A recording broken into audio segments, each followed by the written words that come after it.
की चर्चा के बीच एक बार फिर झीरम का जिन्न जाग गया है। ननकीराम कंवर का झीरम हमले को लेकर दिया गया अजीबोगरीब बयान एक बार फिर सियासी सुर्खियों में है। ननकीराम कंवर पूरे हमले को नक्सलियों से हटाकर कांग्रेस के आपसी विवाद से जोड़ रहे हैं, तो कांग्रेसी से अपनी विफलता छुपाने का हथकंडा बीजेपी को बता रही। तो कुल मिलाकर चुनावी दौर के बीच एक बार फिर झीरम के नक्सली हमले पर गरमाई राजनीति पर नया बखेड़ा शुरू हो गया है। कौन सच्चा कौन झूठा, यह न तो अब तक एनआईए तय कर पाई है और न ही जांच एजेंसियां। तो फिर क्या राजनीतिक पार्टियों ने अभी से इस पूरे मुद्दे पर खुद अपनी जांच रिपोर्ट तैयार कर ली है और उसे सार्वजनिक कर दी है, या फिर राजनीतिक सुर्खियां बटोरने के लिए झीरम को ब्रह्मास्त्र के तौर पर इस्तेमाल किया जा रहा है? नमस्कार, आज के मुद्दे में आप सभी का स्वागत है। मैं हूं आदित्य नामदेव। चलिए चर्चा की शुरुआत करने से पहले आपको सुनवाते हैं कि आखिर ननकीराम कंवर ने क्या कहा और कांग्रेस ने उस बयान पर आखिर क्या प्रतिक्रिया दी। देखिए, मैं जब गृह मंत्री था तो मैं बाजारों में लोगों को आह्वान करता था कि आप हमारे साथ आइए, और किसी भी समय कुछ वारदात नहीं हुआ था। और आपको बतलाऊं, जो कांग्रेस का हुआ था ना, मेरे समय में ही हुआ था। वो आपस का ही लड़ाई था कांग्रेस का, और एक दूसरे से संपर्क में रह करके एक आदमी इधर से जा रहा है, एक नेता उधर से जा रहा है, और जो नेता दूसरे तरफ से गया वहीं हमला हो गया। ननकीराम कंवर का यह बयान बेहद ही आपत्तिजनक है। ननकीराम कंवर भारतीय जनता पार्टी के पाप को छुपाने के लिए, अपनी सरकार की विफलता को छुपाने के लिए, अपने पूर्व मुख्यमंत्री डॉक्टर रमन सिंह जी की विफलता को छुपाने के लिए, गृह मंत्री के रूप में अपनी अकर्मण्यता और नाकामी को छुपाने के लिए यह बयान दे रहे हैं। गृह मंत्री थे, उन्होंने, यदि उनके पास में ऐसी कोई सूचना थी तो उन्होंने क्या कार्रवाई की? उन्होंने एनआईए के समक्ष, उन्होंने न्यायिक जांच आयोग के समक्ष में क्या इस संदर्भ में कभी कोई बयान दिया था? ननकीराम कंवर, झीरम मामले में स्तरहीन राजनीति करना बंद करें। सुना, आखिर सवाल तो कांग्रेस से ज्यादा देखिए बीजेपी पर बनते हैं, इसलिए क्योंकि उस वक्त सरकार बीजेपी की थी, रमन सिंह मुख्यमंत्री थे और गृह मंत्री कोई और नहीं, खुद ननकीराम कंवर थे। तो क्या उस वक्त इंटेलिजेंस ने आंख और कान बंद करके रखे थे? क्या ऐसी घटना की सुबुगाहट इंटेलिजेंस के जरिए सरकार तक पहुंची भी थी या नहीं, या जानबूझकर नक्सलियों को ऐसी वारदात करने की छूट दे दी गई थी? जाहिर सी बात है कि आप अगर किसी के ऊपर एक उंगली दिखाएंगे तो चार उंगलियां आप पर लौट कर वापस आएंगी। कांग्रेस को भी झीरम के नक्सली हमले पर हुई राजनीति पर खूब रास आता है, तभी तो पूर्व गृह मंत्री को पलटवार करने में मिनट की देरी भी नहीं गई। 10 से ज्यादा सवाल के साथ कांग्रेस सामने आ गई, बीजेपी की तत्कालीन सरकार पर सवाल भी खड़े कर दिया और उनकी नीयत पर संदेह भी खड़ा कर दिया। आज चर्चा इसी बात पर कि नक्सलियों पर आज बात करने की आखिर जरूरत क्यों पड़ रही है। झीरम के नक्सली हमले के मुद्दे पर आरोप प्रत्यारोप का आखिर निष्कर्ष निकलेगा क्या, या यूं कह लीजिए कि आज के इस पूरे बयान का मकसद सिर्फ और सिर्फ मीडिया की सुर्खियां बटोरना ही था? हमारे साथ बातचीत करने के लिए 3 बेहद खास मेहमान मौजूद हैं। हमारे साथ राम अवतार जी मौजूद हैं, वरिष्ठ पत्रकार हैं, बहुत स्वागत करता हूं मैं उनका। हमारे साथ लक्ष्मी वर्मा जी मौजूद हैं, भारतीय जनता पार्टी की प्रदेश उपाध्यक्ष है, वरिष्ठ नेत्री, बहुत स्वागत करता हूं मैं उनका। हमारे साथ सुरेंद्र वर्मा जी मौजूद हैं, कांग्रेस के प्रखर वक्ता हैं, प्रवक्ता हैं, बहुत स्वागत करता हूं उनका। सबसे पहले मैं राम अवतार जी के पास ही जाता हूं। राम अवतार जी, ये टाइम ओरिएंटेड पॉलिटिक्स एक शब्द होता है, क्या ये वही पॉलिटिक्स है? समझ में नहीं आ रहा है। आज अचानक से आज तो 25 मई 2013 का दिन भी नहीं है, मतलब 25 मई से कोई लेना देना नहीं है, ऐसा कोई घटना भी नहीं हुई कि उसके बाद चलिए झीरम का मामला अचानक गृह मंत्री पूर्व जो तत्कालीन रह चुके ननकीराम कंवर के मुंह से निकल जाए। ये आखिर है क्या? न मौका है न वजह है, ये बयान मेरे तो समझ में नहीं आ रहा है, शायद आप समझा पाए जनता को। जी, प्रदेश के सबसे बड़े राजनीतिक हत्या का पर्दा आज भी उठ नहीं पाना एक बड़ा रहस्य है और बड़ा चिंतनीय और गंभीर बात है कि नक्सल प्रभावित इस राज्य में एक पूरी कांग्रेस की पीढ़ी खत्म हो गई और जांच पे जांच चल रही है और एजेंसी पे एजेंसी और आरोप पे आरोप चल रहे हैं, और राजनीति से कोई किसी का लाभ लेने में ज़्यादा उतावला नज़र आ रहा है, जबकि ये गंभीर मुद्दे पर अभी तक जांच होके दोषियों को जेल की सज़ा और फांसी होनी चाहिए था। फिर ये बात क्यों उठती है, ये एक बड़ा सवाल है। उस सवाल का ये है कि लोग अपनी राजनीतिक फायदे के लिए ये सवाल उठाते हैं और सवाल को घुमाते हैं और अपने जो मूल उद्देश्य है, मूल काम है, उससे बचने की कहीं न कहीं कोशिश ज़्यादा नज़र आती है मुझे।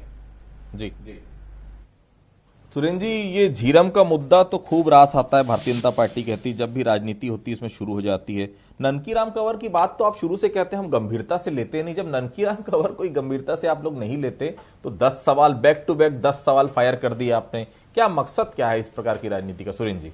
आदित्य जी, ननकीराम कंवर जी भारतीय जनता पार्टी के सबसे वरिष्ठ आदिवासी विधायक हैं और न केवल आदिवासी विधायक हैं बल्कि जब 25 मई 2013 की जो घटना हुई जिसमें हमारे तमाम नेता शहीद हुए, उस दौरान गृह मंत्री का दायित्व उनके ऊपर था। देखिए आदित्य जी, जो गृह जो है वो राज्य सूची का विषय होता है और जो यूनिफाइड कमांड खासकर ऐसे क्षेत्रों में जहां पर डिप्लॉयड किया जाता है सेंट्रल के फोर्स भी, वहां यूनिफाइड कमांड जो होता है उसका अध्यक्ष मुख्यमंत्री होता है। तत्कालीन मुख्यमंत्री रमन सिंह जी उस यूनिफाइड कमांड के अध्यक्ष थे। तो पूरी जिम्मेदारी जो है ननकीराम कंवर गृह मंत्री के हैसियत से और यूनिफाइड कमांड के अध्यक्ष होने के नाते रमन सिंह जी की थी। जो महत्वपूर्ण तथ्य इसमें सामने आया और 9 साल बाद जब आज स्वीकारोक्ति इनकी हो रही है तत्कालीन गृह मंत्री की, तो जो राजनीतिक नरसंहार का आरोप जो शहीद के परिजन और जो घायल थे उस हमले में उनके द्वारा पहले दिन से लगाया जा रहा है, उसकी यह पुष्टि होती है। मूल सवाल जो इनके ऊपर जो था, तमाम हमारे ऐसे नेता जिनको Z+ की सिक्योरिटी थी, महेंद्र कर्मा जी से लेकर नंद कुमार पटेल, विद्याचरण शुक्ला जी और तमाम जो हमारे नेता थे, 31 लोगों की शहादत हुई। उनकी सुरक्षा में उसके ठीक कुछ दिन पहले कटौती की गई थी। तो उसका आधार क्या था? उसी दौरान लगभग उसी समय में परिवर्तन या विकास यात्रा निकाली जा रही थी रमन सिंह जी के। उनके सुरक्षा बलों जो मंच पे कार्यक्रम होता था उनका, उसमें 1789 ये रिपोर्ट में है जो इनकी सरकार ने, जो NIA ने चार्जशीट प्रस्तुत किया था 23/9/2014 को, आरोप पत्र में यह दर्ज है। जो सुरक्षा बल तैनात थे रमन सिंह के विकास यात्रा में 1789 और परिवर्तन यात्रा में कुल कार्यक्रम स्थल में 88, केवल 88, और जो 20 किलोमीटर का रोड ओपनिंग पार्टी था उसमें 89, कुल जो सुरक्षा बल की संख्या जो थी 117, उससे 15 गुना ज्यादा। जबकि रमन सिंह जी पर आज तक कभी हमला नहीं हुआ था और हमारे नेता महेंद्र कर्मा जो है टारगेट में नंबर 1 थे। तो भारतीय जनता पार्टी जानबूझकर, और ये मेरा आरोप नहीं है, उसके बाद देखिए 2013 में रमन सिंह जी ने विधानसभा में घोषणा किया था, जब परिजन शहीदों के मांग उनके द्वारा मांग की गई तो CBI जांच की, लेकिन उन्होंने NIA को जांच सौंपा और NIA ने 2013 में जब जांच शुरू की तो गणपति और रमन्ना को मुख्य अभियुक्त माना और तमाम अखबारों में इश्तेहार प्रकाशित करके उनको फरार बताकर संपत्ति जब्त करने की सूचना प्रकाशित की गई। लेकिन जैसे चार्जशीट पेश किया गया, जो चालान और पूरक चालान भी 2015 में NIA ने प्रस्तुत किया तो उसमें उनका नाम गायब कर दिया गया, जबकि ऐसा होता नहीं है। जो डायरी में दर्ज होता है वो बिना न्यायालय की अनुमति से चार्जशीट से हटाया नहीं जा सकता और उसका यह प्रमाण है। ये 2 मैं आपको प्रमाण दे रहा हूं। ये द प्रिंट की रिपोर्ट है 16 जून की, 16 जून 2020 की, आशुतोष भारद्वाज की। इसमें भाजपा के तमाम नेताओं के नक्सल साठगांठ उजागर किए हैं। धर्मेंद्र चोपड़ा सांसद की गाड़ी से 2014 में पकड़े जाते हैं रायपुर एयरपोर्ट के पास। जगत पुजारा जो विधायक के पुत्र थे, भाजपा के जिला उपाध्यक्ष थे, और जो शिवदयाल तोमर की हत्या में पोडियम लिंगा। और एक और महत्वपूर्ण तथ्य है, ये किताब है सुधांशु चौधरी की, जो BBC के पत्रकार हैं और 8 साल 2005-6 से लेकर 12 तक नक्सल क्षेत्रों में जिनका रिपोर्टिंग का काम किया, और ये किताब उन्होंने लिखी। उसमें स्पष्ट रूप से लिखा है कि रमन्ना के फॉरेस्ट अफसरों से संबंध थे। लता उसेंडी जो मंत्री थी भाजपा की, उसके पिता रेंजर थे और जो उसके साहित्य प्रकाशित करवाते थे, और जो भाजपा के प्रदेश अध्यक्ष रहे विक्रम उसेंडी, उनके पिता रिटायर हेडमास्टर थे और इनके घर में जाके खाना खाना, मंच शेयर करना और तमाम तरह के संबंधों का 101 पेज क्रमांक 101 में इसका वर्णन है। लक्ष्मी जी, बहुत सारे गंभीर सवाल आपके ऊपर खड़े। सबसे बड़ी बात है, देखिए बहुत साफ है, सरकार अगर वो चाहती, सीधे तौर पर ये बात है, सरकार चाहती तो नक्सलियों पर नकेल कसी जा सकती थी। उस समय ढिलाई तो बरती गई, ये बहुत साफ है। रामोतर जी भी यहाँ बैठे हैं, सुरेंद्र जी बैठे हैं, आप खुद यहाँ पर बैठी हैं। रोड ओपनिंग पार्टी नहीं दी गई, ये बहुत साफ था। चूक तो हुई है, क्या इंटेलिजेंस सो रहा था? कांग्रेस की टॉप लीडरशिप खत्म हो गई थी और इससे बड़ा दाग नहीं हो सकता छत्तीसगढ़ के लिए कि अब देश में अपने तरह का सबसे बड़े ये राजनीतिक हत्याकांड था जो 25 मई 2013 को हुआ। मानती हैं इसमें कहीं ना कहीं चूक हुई है? इस घटना की जितनी भी निंदा की जाए वो कम है और इसकी भर्त्सना मैं करती हूँ आपके इस न्यूज़ चैनल्स के माध्यम से। और कहीं भी देखिए आप, भारतीय जनता पार्टी जो है वो निश्चित रूप से ये आरोप लगा रहे हैं। लेकिन जो आज ननकी राम कंवर जी का बयान आया है किंतु परंतु के बीच एक समझमाई किस उद्देश्य से कहा वो मैं नहीं कहती, लेकिन भारतीय जनता पार्टी जो है उस घटना को लेके निश्चित रूप से बहुत संजीदगी के साथ इनके खुद के उस समय जो प्रधानमंत्री थे और केंद्र में कांग्रेस के सत्ता थी वो, और उनके सुशील शिंदे गृह मंत्री जी आए थे, इनके राहुल गांधी जी आए थे और वो यहाँ पे स्पॉट पे जाके यहाँ निरीक्षण किया। उसके बाद वहां जाने के बाद सुशील शिंदे जी फोन करके छत्तीसगढ़ से उन्होंने एनआईए जांच करने की उन्होंने सहमति मांगी और उस पर हमारे मुख्यमंत्री जी ने सहमति भी दिया। देखिए आदित्य, मैं ये कहना चाहूंगी कि आप कांग्रेस की सरकार रहती और केंद्र में आपकी सरकार रहती तो शायद आपको सरकारी बर्खास्त कर दी होते। चलिए आगे बात। ऐसा कुछ भी नहीं है, ये कांग्रेस की एक जो मानसिकता है वो अच्छी मानसिकता का परिचायक है। इनकी खुद की सत्ता केंद्र में थी और इन्हें अपने खुद की सेंट्रल एजेंसी पे विश्वास नहीं था। छत्तीसगढ़ की सरकार ने उस समय न्यायिक जांच आयोग का भी गठन किया और वो केस के ऊपर निश्चित रूप से बहुत गंभीरता से जो राष्ट्रीय एजेंसी है, स्वतंत्र एजेंसी क्या है, निकला उसमें वो जांच कर रही थी। मैं मानती हूं, लेकिन कांग्रेस के उस समय देखिए हमने निश्चित रूप से एजेंसी को, ये एक स्वतंत्र एजेंसी है, उस पर दबाव नहीं बनाया जा सकता। बहुत ही सूक्ष्मता से उसकी जांच किया जा रहा था। उस समय कांग्रेस के आज इनके भूपेश बघेल जी जो मुख्यमंत्री हैं वो कहते थे कि हमारे पास सबूत है।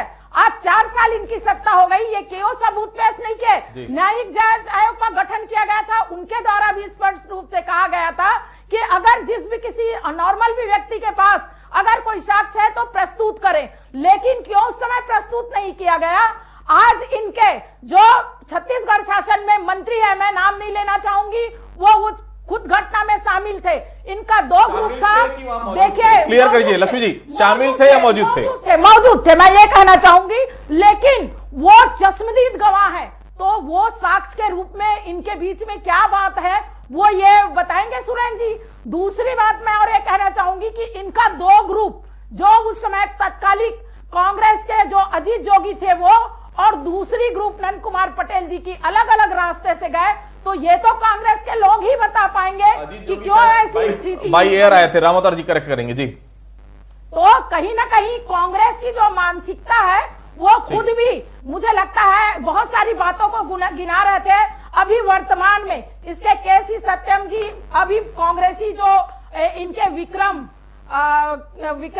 मंडावी जी उनके बहुत करीबी हैं, जो नक्सली एक्टिविटी में गिरफ्तार हैं। तो ये खुद नक्सली से साठगांठ करके आज सत्ता चला रहे हैं और ये कौन भारतीय जनता पार्टी के ऊपर दोषारोपण करते हैं। जी जी आदित्य जी, आपको भी याद होगा, मैंने पहले भी जिक्र किया, फिर से दोहराना नहीं चाहता, 2014 में केंद्र में मोदी की सरकार आने के बाद एनआईए के जांच की दिशा ही बदल गई। ये नाम की बात कर रहे हैं, तमाम घायल जो उस हमले में मौजूद थे, जिनको गोलियां लगी, उसमें जो शिव सिंह ठाकुर जी, दौलत रोहरा जी ने तो शपथ पत्र हाईकोर्ट में दिया और गृह मंत्री अमित शाह जी से मुलाकात की।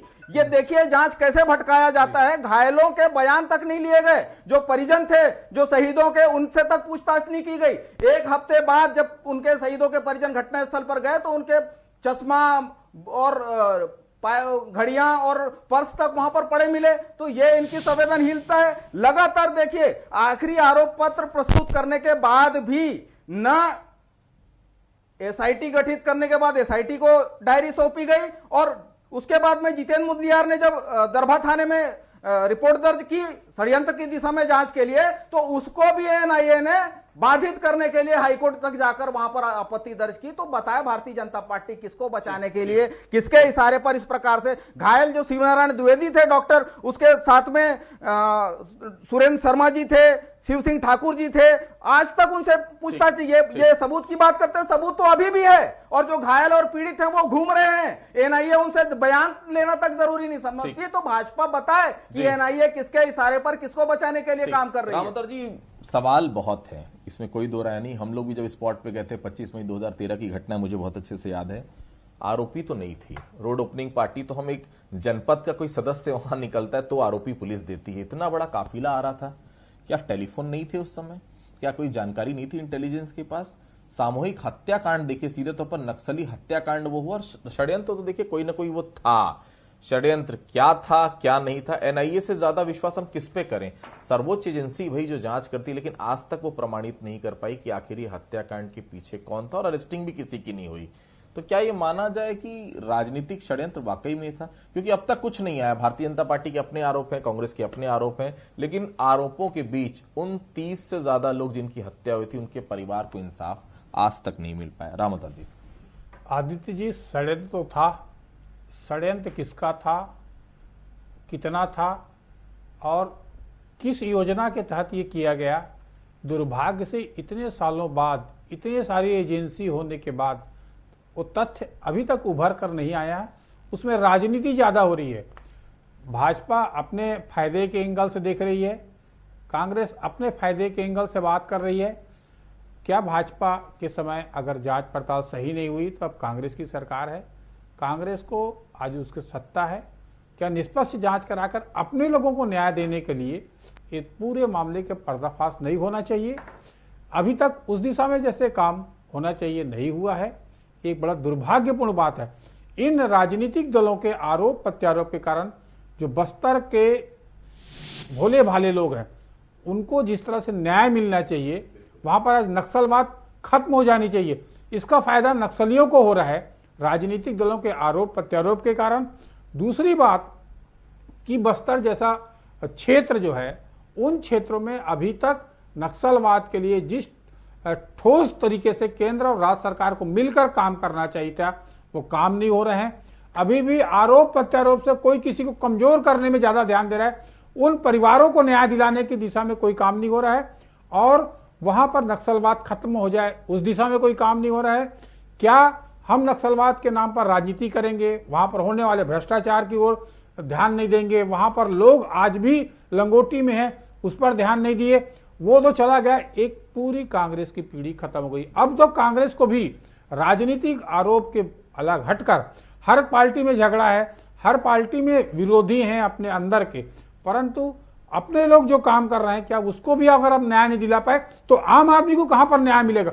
जब इतने बड़े बड़े लोग मारे गए, उनके परिवारों को न्याय नहीं मिला, वो मामले का पर्दाफाश नहीं हुआ, तो सरकारें कई बन रही हैं, उन सरकारों से आम आदमी कितना उम्मीद करेगा? ये एक बड़ा सवाल ये छोड़ रहा है ये मुद्दे को लेकर। लक्ष्मी जी, सवाल निश्चित तौर पर बड़े हैं, और सरकार से सवाल इसलिए किए जाएंगे क्योंकि सेंट्रल में अभी केंद्र में बीजेपी की सरकार है, एनआईए से बड़ी कोई एजेंसी है नहीं। देखिए किस पर विश्वास करें? आप खुद ही देखिए, धरसीवां की जो महिला है विधायक, उनके पति की भी वहां पर उसी घटना में हत्या हो गई थी। ऐसे बहुत सारे नाम हैं, उदय मुदलियार का मैं नाम ले लूं, महेंद्र कर्मा, पूरी देखिए टॉप लीडरशिप कांग्रेस की छत्तीसगढ़ की जो थी उस दौरान 2013 में। और ये कहा जाता है रामोतर जी कि जब अगर उस समय जिस हिसाब से नंद कुमार पटेल मेहनत कर रहे थे, कोई दो राय नहीं थी कि 2013 में कांग्रेस की सरकार भी छत्तीसगढ़ में बन जाती। क्या वाकई में कॉन्स्पिरेसी थी? क्योंकि क्यों रोड ओपनिंग पार्टी? क्या इंटेलिजेंस को तो यहाँ पर कोई एक मोबाइल से दूसरे मोबाइल पे व्हाट्सएप कर रहा है तो वो इंटेलिजेंस की रिपोर्ट उनके पास होती, तो क्या इतनी बड़ी मूवमेंट नक्सलियों की गई? कोई जानकारी नहीं थी हमको, कोई आज तक पता नहीं लगा पाए। भाई कितना लंबा समय, 2013 से लेकर 2022 पे हम बैठे, 9 साल में हम ये पता नहीं लगा पा रहे हैं कि आखिर उस घटना के पीछे कौन था। लक्ष्मी जी देखिए आदित्य जी, निश्चित रूप से जो घटना घटी, मैंने पहले ही कहा कि उनके परिवार के प्रति पूरी संवेदना है, और सेंट्रल एजेंसी जो जांच कर रही है निश्चित रूप से उसका रिजल्ट तो आएगा। लेकिन छत्तीसगढ़ की सरकार, अभी हमारे पत्रकार जी बाबूलाल जी ने कहा एसआईटी का गठन किया, क्योंकि कहीं ना कहीं उन्हें सेंट्रल एजेंसी पे विश्वास नहीं था, और वो आज तक क्यों किसी चीज को आज सामने नहीं ले पाई है, नहीं ला पाई है। तथ्यात्मक रूप से कोई भी सबूत जो उनके पास, वो चिल्ला चिल्ला कर दहाड़ दहाड़ कर कहते थे कि हमारे पास सबूत है, और वो सबूत को क्यों नहीं लाके आज कोई चीज कर रहे हैं। आज तो इनके हर एजेंसी जो सेंट्रल एजेंसियां हैं उन पे संदेह होता है, चाहे सर्जिकल स्ट्राइक हुआ, चाहे अभी जो भी कार्रवाई होती, तो कांग्रेस हमेशा चिल्ला के कहती है कि ये एक दुर्भावनापूर्व काम कर रही है। तो इनकी मानसिकता हमेशा से कांग्रेस की रही है, क्योंकि 70 साल जो इन्होंने किया दमनकारी नीति, वो आज ये सोचते हैं कि वो चीज आज जो भारतीय जनता पार्टी है वो निष्पक्ष होकर काम कर रही है और जो दोषी है उसमें निश्चित रूप से कार्रवाई होगी और उनको न्याय मिलेगा। देखिए, निश्चित रूप से षड्यंत्र है और एजेंसी, मैं मानती हूं देरी हो रहा है। इस मंच के माध्यम से मैं भी चाहूंगी कि जो सेंट्रल एजेंसियां और उनके माध्यम से ये पहुंचे कि जो लोग जिनके परिवार को जिन्होंने खोया है और जिन्होंने आज उस दुख दर्द से सहा है उनको जल्द से जल्द न्याय मिले, ये मैं भी चाहती हूं इस प्रदेश की बेटी होने के नाते। तो मैं कहना चाहूंगी कि कांग्रेस इस पे राजनीति ना करे और वो सीधा इस पे जो मामले मुद्दे में आज इनके मुख्यमंत्री है, आज पूरा शासन प्रशासन इनके साथ है, ये बारीकी से जांच करके अगर दोषी अगर कोई व्यक्ति है तो उसको सीधा पटल में रखे। देश की जनता है, प्रदेश की जनता है, हो चुकी है सरकार जी, 4 साल हो चुके हैं सरकार बनी, आपकी सरकार है, कहां आपकी जांच कहां तक पहुंची? आप इतना कम से कम दर्शकों को बता दीजिए। ठीक है ना, ये आपको नहीं दे रहा है फाइल, क्या पैरेलल जांच आप नहीं कर सकते, खड़ी नहीं कर सकते? गजब आरोप है, संघीय व्यवस्था है हमारे यहाँ। ये व्यवस्था है कि अगर एक अपराध में, सुन लीजिए, मैं बता रहा हूँ, सुन लीजिए 16 सितंबर 2015 को अंतिम चार्जशीट जो है एनआईए प्रस्तुत कर दी। उसके बाद हमारी सरकार बनने के बाद फरवरी 2020 में एनआईए का गठन किया, एसआईटी का गठन किया गया। उसके बाद एनआईए से जब जांच डायरी जो होती है वो सबसे महत्वपूर्ण दस्तावेज होता है, उसको जब मांगा गया एनआईए से तो ये तो अपना अंतिम चार्जशीट 15 में प्रस्तुत कर चुके।